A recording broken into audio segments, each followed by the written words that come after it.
Technology, it's everywhere, right? Well, guess where it can now be? It can now be all over your apartment complex. Today, I am joined by Kyle, and Kyle is part of ARIZE, and they bring smart technology to assets so that you can increase your NOI by saving money. It's pretty cool. We get into the weeds, and a lot of times people don't want to give out hard numbers or even ballparks, right? You ever speak with a contractor and they're like, they just don't want to give you a number to work with. Well, Kyle doesn't do that. He gives us all sorts of numbers to work with. He even gives you line items saying, hey, if you're trying to figure out if this is the right fit for you, you can throw this amount of money on this line and you can figure out, as you're running your numbers, if this is going to be a good fit. So I hope that you listen to this entire episode because you know what, technology, like it or not, everything is always progressing forward. Some of us might think it's backwards. I don't know. I don't know where you're at on that. However, you're not going to get away from it. And so you want to be on the front end of things, right? You want to be at least aware, and you never want to be a late adopter. So anyhow, listen to the whole episode with Kyle explaining smart technology in apartments so that you can at least be in the know and not be a late adopter. All right. Remember, if you have not already hit that subscribe button, please hit that subscribe button. And if you haven't shared this episode or, this podcast with anybody, what are you waiting for? Remember, be the connector. So help this podcast, help Ask Me How I Know, reach out to lots of people because you are willing to share it. I appreciate you, and I hope you enjoy this episode.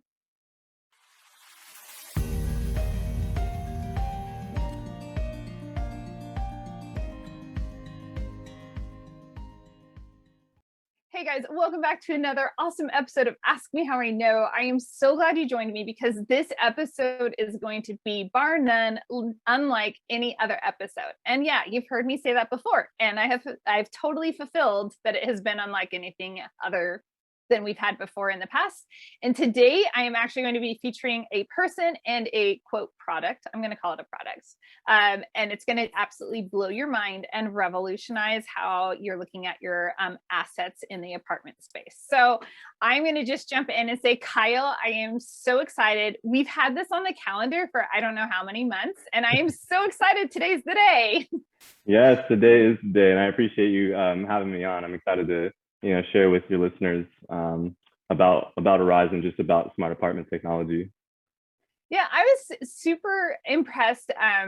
I think someone on your team reached out to me via LinkedIn, and I hop on this call, and I didn't know, but I'm a curious person. And so, just hopping on a call and learning more about the product, it was like super duper cool. And I thought, this is something everyone needs to know. It's one of those okay, this is the next wave of things. This is where things are headed, and people need to be, you could be a early adopter or a late adopter, but technology is something that ultimately we have to adopt. So I'm giving all of this around the edges about what we're talking about. So I'm going to just hand this over to you and say, tell us about ARIZE and what is going on.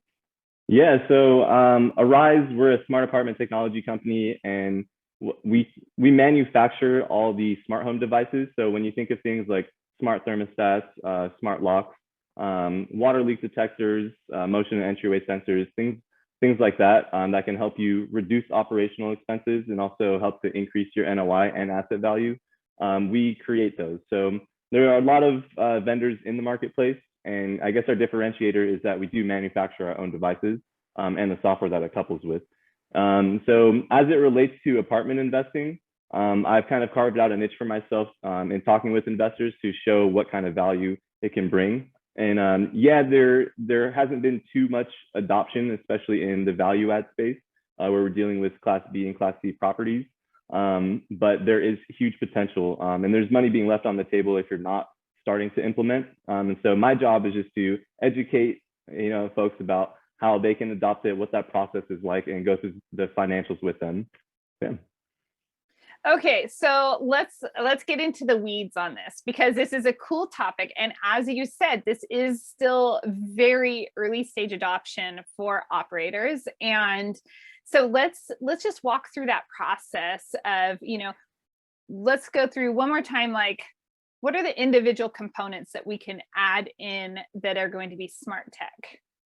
So that's a great question. The way I like to look at it is we take a look at a specific property, figure out, what class type it is. If it's a Class C property, you're probably not going to go with a full mix of, say, you can see above me, you got your smart locks, your water leak detectors, your thermostats, motion and entryway sensors. So we'll look at the asset.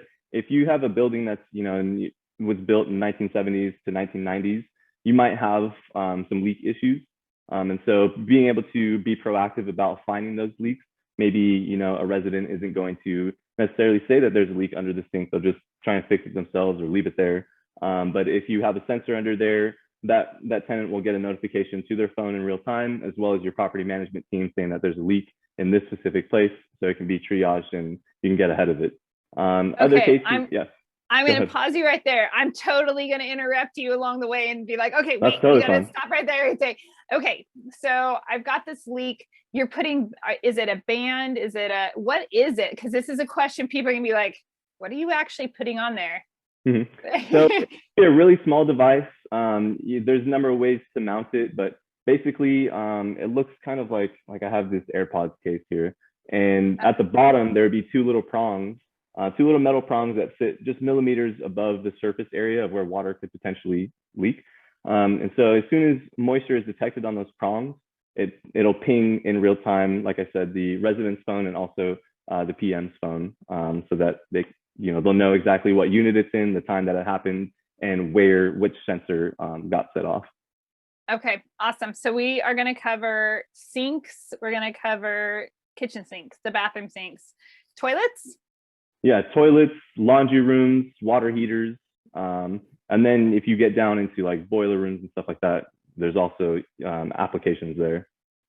Awesome. Okay, so I'm like, I know I feel like I'm stating the obvious by saying all of those things, but I'm like, sometimes when we're on the treadmill working out, listening to podcasts, we're a little oxygen deprived, and so like sometimes it's good to spell it out really well.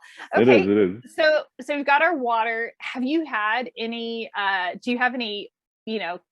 Customers that have clients that have been successful with sidestepping a big and using the water portion alone? Yeah, so one of our clients is a Class A property in San Diego, Shift Apartments. They had problems with their pool leaking. So they have a rooftop pool, so that was leaking, but they also had in-unit leaks and a whole variety of other leaks around the property. And so we just happened to have that conversation with them at the right time. So they implemented our water leak detectors all over the property. And since then, they've mitigated about, I think it's something like over $200,000 worth of potential damages that they would have paid out if they weren't being proactive about finding them. So that's just one use case scenario. Yeah. Another one, there's a crawl space that had a leaky pipe, and it had been leaking for who knows how long, but they put the sensors on and the pipe actually burst. And so there was a huge flood, and it happened at like 1 a.m. So of course, that's when all bad things happen. That is. So unfortunately, there's not like a tenant that will get a notification. So the PM team got notified, and luckily somebody was up and saw the notification and was able to get out there and sync up with the plumber and figure out how to remedy the situation before there were hundreds of gallons of water just filling that space. It's really powerful. I've heard of other stories with a similar, in this one, there are some other products that I'm aware of. And so it's like, yeah, it's amazing. And here's the thing. I grew up in California. When I moved out of California, it was like drought years. This is 5 years ago. Don't water your lawn. People are turning each other in for watering lawns and stuff, so if you're not living in a place where water is scarce and a hot commodity, you might not understand the full implications of this. But water is such a precious resource. We take it for granted all the time. So I'm like really, especially like always happy when I hear about ways to protect and preserve water. Oh yeah. Okay, so we have the water, and that is super cool. But what about these doors? Yeah, so we're going into the future. So there's a number of different reasons why, as an investor in a property, you would put smart locks on your doors. Okay, number one. Go ahead. Can we explain what a smart, before we get into why, can we explain the what? Like, Yeah. just in case, I mean, it is, I really want to honor that someone might want to ask that question. Oh, 100%, 100%. So basically, in place of your traditional lock, you have a lock with a keypad, but it also has a chip in it that will allow you to communicate to your phone. So you can have access control via your phone. So from the tenant standpoint, they'll be able to unlock their door using their phone. They don't have to use the keypad. If they have friends coming over, they can send them an access code. So when that friend comes over, they can just punch the code into the door lock. Don't need a key. You don't need to get up to open it. Or if you have a dog walker and you're out of the house, you can shoot them a code. They can pop in, pop out. And then on the property management side, if you're doing self-guided tours, in the day of COVID, you can send access codes to prospective tenants. They can punch that code in. When they leave, that code expires. So, and then you have the operational efficiency side of it. So you have these door locks sitting on the door. You're not having to change locks out every time you have turnover. So if you're turning over, I don't know, let's say 20% of your units in a year, that's man hours of sending maintenance staff to do that and rekey locks. And then you have to have a rekeying machine and all this stuff. So you pay for the lock one time and it sits there for as long as you want it to. Yeah. Okay. That's really interesting. And I could see I can see all the uses, not all, because Yeah. there's always something more, because there's always there's more. But what I was going to ask was, with those individual codes and everything, are they unique? So let's just say that dog walker comes on Monday. Can they use the same code on Thursday? So it's highly customizable. You can set the parameters of that access control to however you want it. So you can set a time period for until it expires. So if you want it available for 1 hour before it expires, you can do that. If you want to set recurring days, say like Monday and Thursday, you're having the dog walker come between 1 and 2, that code will only be valid for that person for those specific times on those specific days. Wow. I just feel like my Google Calendar just became more powerful in a sense, like that concept of, yep, here's the window. This is when this works. That's amazing. Yeah. And I could see this on the clubhouses or on the, Exactly. on all of the exterior doors to go into main buildings and such. That is fantastic. Okay, now thank you for indulging me in the what. Now let's talk about some of the other reasons why, if there are any other additional reasons why, people want to use this. Absolutely. So from the get-go, there's curb appeal. If you have two properties that are very similar within the same vicinity, one has smart locks, one doesn't. We have studies that show that, a huge group of, like, say, millennials, like the study that we did, it was 81% of millennials were willing to pay up to $31 more just for an apartment that was equipped with a smart lock. So that doesn't include thermostats or anything like that. So people are willing to pay more for this specific product. And so aside from that, if you're able to charge a bit of a rent premium for that, it wouldn't have to be much, but anytime you increase your NOI, you're increasing your net property value. So depending on, if you just bought a property, you're planning to refi in 2 years, you'd break even in 18 to 24 months. So it's right in line with that investment period. So by the time you go to refi, your property value is already increased and you've increased your NOI without any loss after that point. And then, wow, that's really great. That all makes sense. And then on the sell side, when you're disposing of the property, the asset, you now have, one leg up on somebody else potentially. Exactly. Yes, exactly. Yeah. Oh, I'm tracking with you. Okay, so we've got 2 out of the 5, and I love, if you're watching this over on YouTube, then you get to see why I said 2 out of 5. If you're on the podcast, on the treadmill, driving, whatever, sorry, head over later. So should we talk about thermostats next? Yeah, so thermostats, that's a big one. So I'll start with the community side before we go into the in-unit part of it. So from the community standpoint, if you're using smart thermostats, say in hallways and common areas, gym, laundry rooms, wherever it might be, you can auto set temperatures to adjust just from, the PM can adjust it from their dashboard, a couple clicks of a button, and say from, this time to this time when there's nobody in there, in the winter, you'll dial the temperature back. In the summer, you'll dial it up a little bit. So you could save about 10% on your energy bill just from doing that.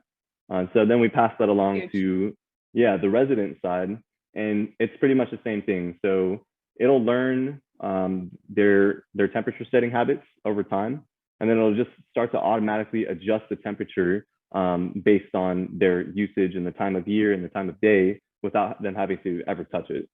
So it takes the headache out of like, oh, I'm getting hot because I just did a at-home workout and they got to adjust the thermostat, or they're going to bed so they want to just turn it down a little bit. It'll already learn all those things, so they never have to really touch it. So it's optimizing for not only their preferences but also for the time of year, making sure that their energy bill is going to be as low as it can be. Oh, it feels very, all the almost like AI coming into the space. But and since a lot of people are already used to having the Nest or something like that in their own primary residence, so if you're a sponsor, if you're an investor and you're utilizing this, think how much upsell you can have with your residents when it's like they're having one of those luxuries of a homeowner. That is a luxury item. Now, is that something that you guys are seeing very many like C-class properties using, or is this still top tier class A? No, I love that question. I love that you asked that. So that's not something I would recommend for a class C property, at least at this time. Maybe in the future, 5 years from now, whatever it might be, but it's not normalized right now. So yes, you see them in your class A, and as all class A trends do, they start to trickle down. You do see a lot of B and B plus assets with the smart thermostats, depending on if they've started to already adopt different types of smart tech or prop tech in general.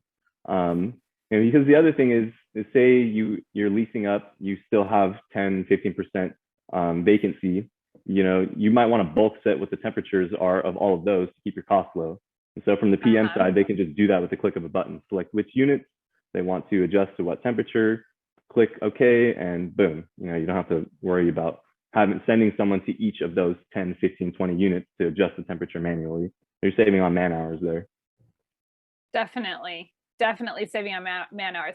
Now, is this something that cost wise, does it just not, I'm just going to put it out there really bluntly, right? Like, so is it just not cost effective to put some of this smart tech in the C-class properties?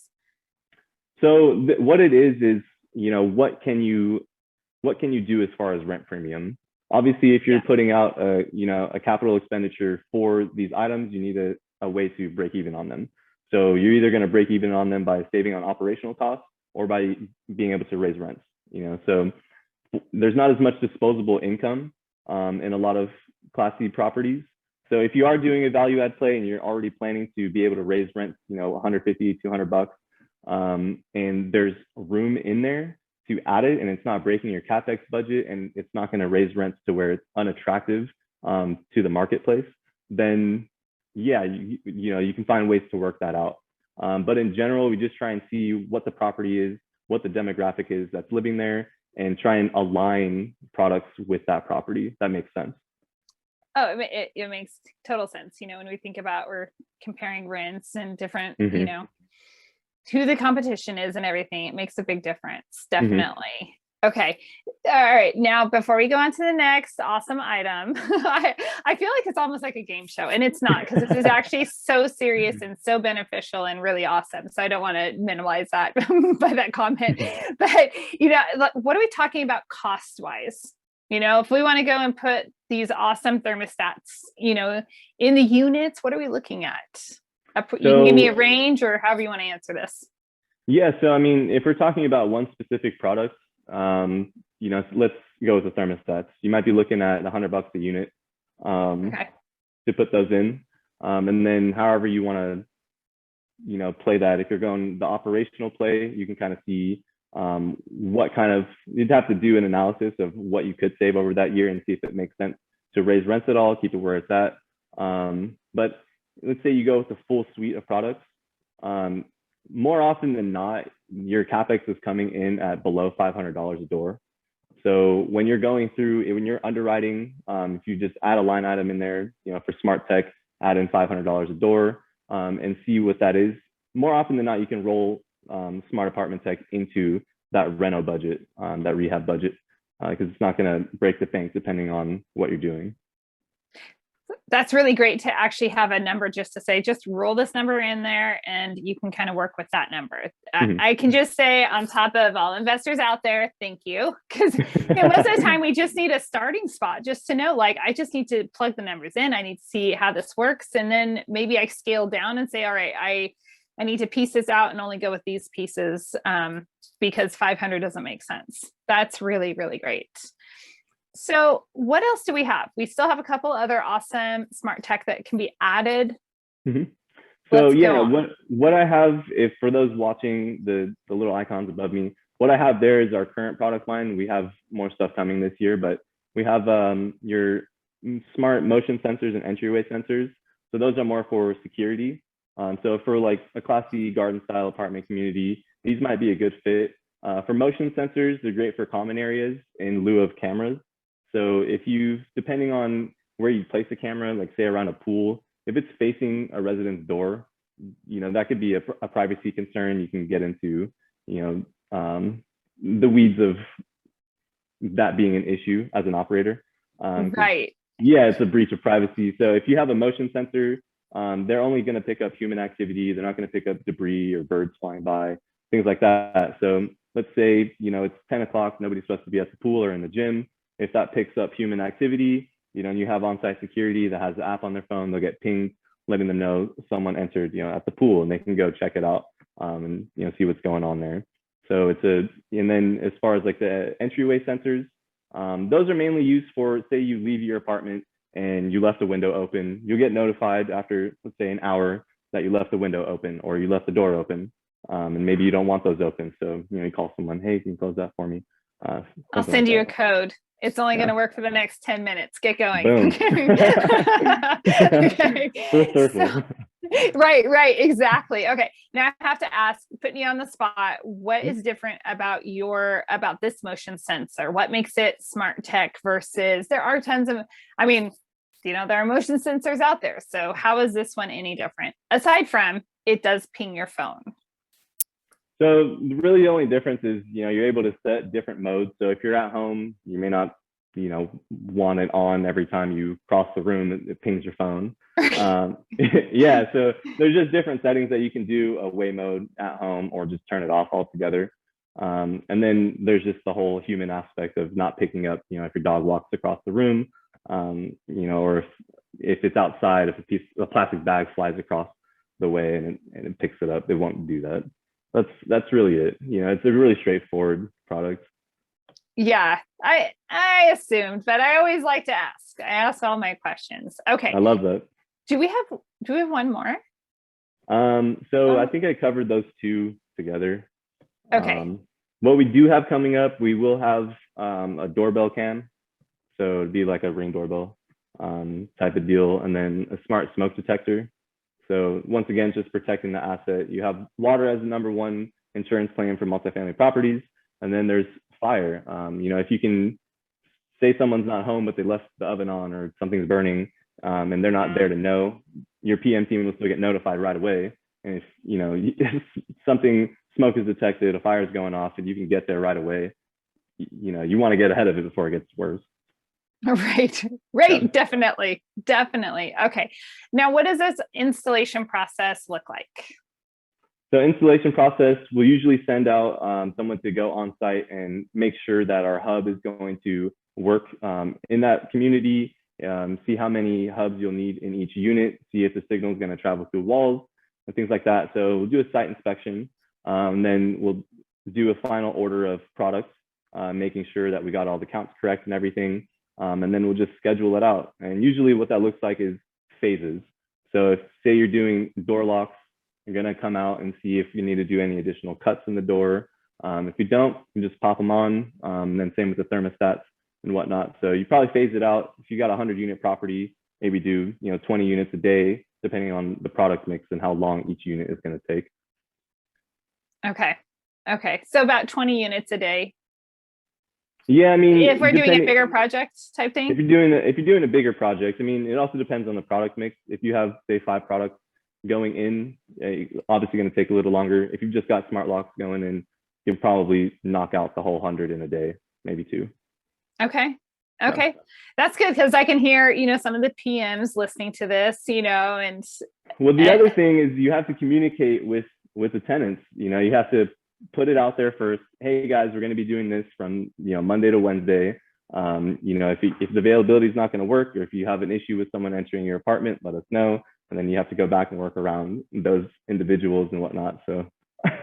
Okay, so have you guys over at ARIZE, have y'all created like a little tutorial, like the minute and 47-second tutorial on how to, welcome to your new smart life? Yes. So that is another thing that we do is so on the resident side, we have training videos to get them up to speed on how to download the app, how to connect everything to their phones.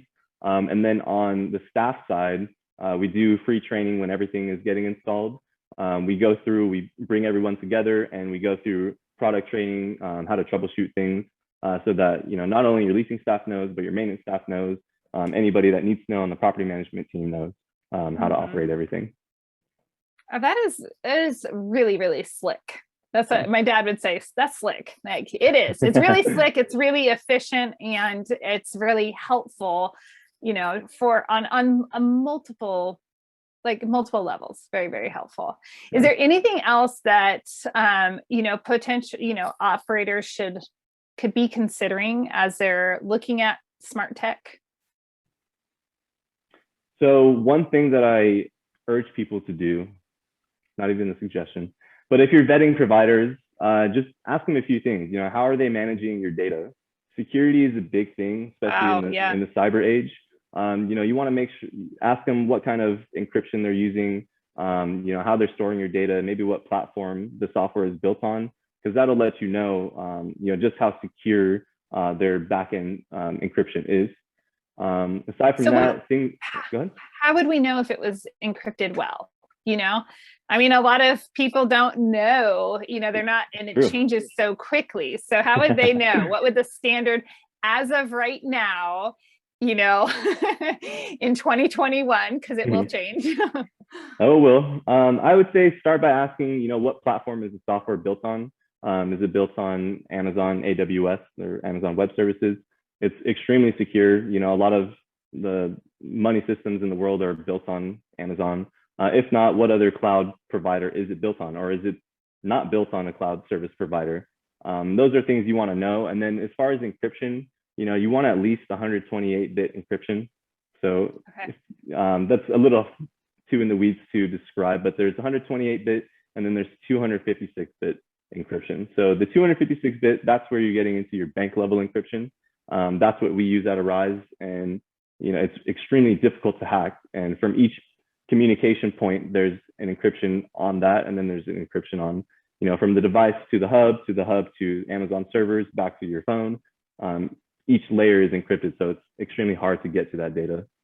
Okay, so that's actually really, Kyle, that's like a great thing to point out, because depending on, and for those who are property managers who might be listening, is that might be a question that comes up. People are becoming more savvy. And so that might be a question a potential resident asks, and they might want to understand a little bit about that. I could see, I've worked with a lot of different people over the years. I could see that coming up at least once a year. Yeah. Definitely. Okay. Most definitely. Some other things, I'll just hit on two more that I think are really important. And this is just in terms of vetting providers, because there are so many out there. Warranties, you want to see who takes care of the warranties, how long they are, and what they cover.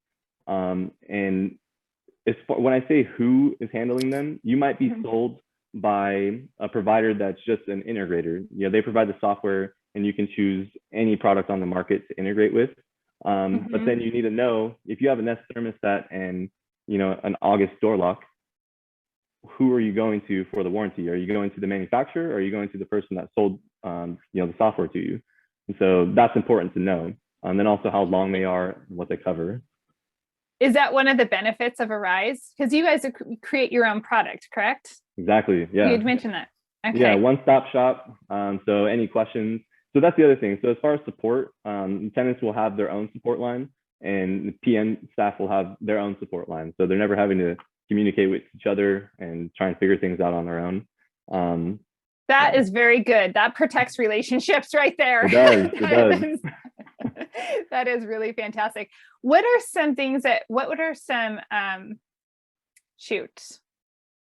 I wanted to back up. I wanted to ask this question, but I don't want to interrupt. I'm becoming very self-aware that I interrupt a lot, and I am like, oh, I need to get a grip on it. But we were talking about kind of like the who and the what early on with encryption, and what would we say? What was the point right before encryption? There's another component of that, of the provider. We were talking about Amazon being a provider. What other cloud-based? Are there some that if someone said, "Oh, we're using this," that we'd be like, absolutely not participating in that? Is there anyone that's really truly like kind of dangerous? So not really. It's just a matter if they're shying away from the question.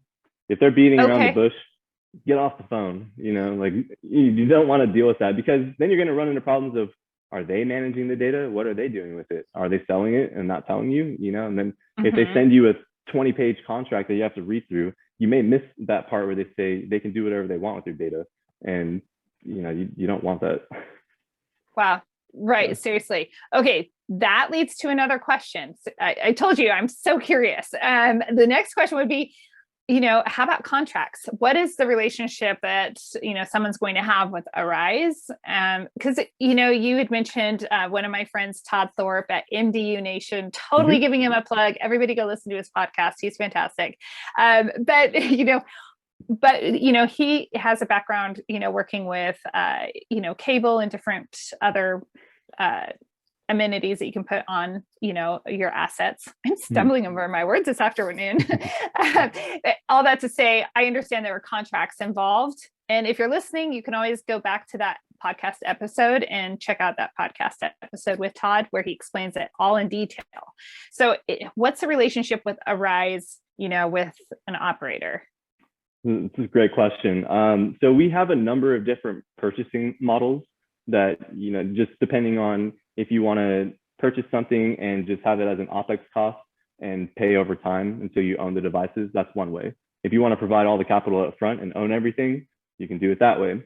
So it just depends on the purchase model. So if you're buying everything up front, the relationship is just month to month. There's a cloud service cost of $5 a month per unit. So, if on 100 units, that would come out to about $6,000 a year. Or if you want to pay that up front and not have an OpEx cost, it's at $50 a door. So you'd save about $1,000 on that. But then the relationship is, like I said, month to month. Then there's like a subscription model, if you will, where you can pay something up front, nothing up front. And then we figure out what that contract looks like. So if you're going to be paying, say, $20 a month per unit for 2 years, and that's what it takes for ARIZE to get to break even on that, then the contract length is 2 years. So we just work to see, how much is the investment and over how long will that take to get paid off, and then we just cap the contract at that. Okay, that's really helpful information. Okay.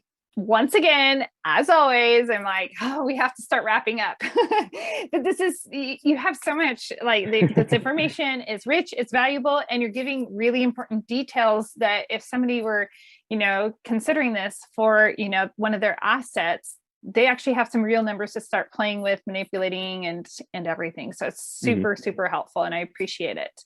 Is there anything else that you would say, yeah, I need to make sure that everybody understands X, Y, or Z? Yeah, one last thing, and I think it's a big deal. It's going back to vetting providers, would be asking about connectivity issues. Just be straight up. Yeah, so so the thing is if you're talking to a provider and they're providing a software platform and you can connect, say 10 devices from 10 different manufacturers, well, now you have 10 times the problems that could happen. So usually what happens is somebody will update their thermostat software, or then the lock software needs to get updated. But if you're not updating it, or the tenant isn't updating them manually, and it's supposed to communicate to a software platform that also needs to get updated, then it's not going to connect how it's supposed to. And so with ARIZE, because we built everything in-house, we don't have those connectivity issues. All our devices are meant to speak to each other directly. They're not built on different band waves. They're not, built on different software platforms. So one thing is just to ask about what kind of connectivity issues can I expect, because that's going to decrease resident satisfaction if they're having to deal with these problems themselves. Yes. Yeah. Definitely, yes. Okay. Yeah. That makes a ton of sense. Mm-hmm. Okay, so people have been listening to this. They're really excited. They're very interested. They've crunched some numbers on the treadmill, wherever they're at. Now they want to reach out to you. What is the best way to reach out? LinkedIn. I'm always on LinkedIn. So you can find me, Kyle Finney. If you search Kyle Finney ARIZE, I usually come up. That's the best way. I respond very quickly on there. And I would just suggest, if you're looking at a property, you're thinking about running numbers, you're analyzing a deal, you want to underwrite it, and you just want some numbers, that's a great time to just reach out, throw some numbers at you. You can see if it works or if it doesn't. And then we can always, talk about which product mix is going to be the best for that specific asset. That is fantastic. Kyle, thank you so much for joining me on this awesome episode. You made it fantastic. Thank you. You have a lot of energy to you, and you keep things fun. I really enjoy it. I didn't interrupt too much, is what you're saying. No, I'm kidding. I really have to cut back my interrupting. But thank you so much. And for all my awesome listeners out there, thank you so much for listening. Please remember, if you haven't already subscribed, go down, hit the subscribe button. You don't want to miss another episode. And if you haven't shared this with somebody, remember, this podcast grows by organic means. You are that person. Be that connector with somebody else out there by sharing. Until next time, go find your freedom. Thanks so much for joining me for another episode of Ask Me How I Know. This episode was brought to you by 3 Keys Investments. They are dedicated to helping people like you, you, my awesome listeners, develop passive income and legacy wealth through multifamily investing. Feel free to check out their website, 3keysinvestments.com, to see if there's an offering that will help your portfolio grow and meet all of your needs. If you haven't already rated, reviewed, subscribed, liked, all of those bells and whistles, I would be absolutely honored if you would do that for Ask Me How I Know. Thanks again, and go make it a great day.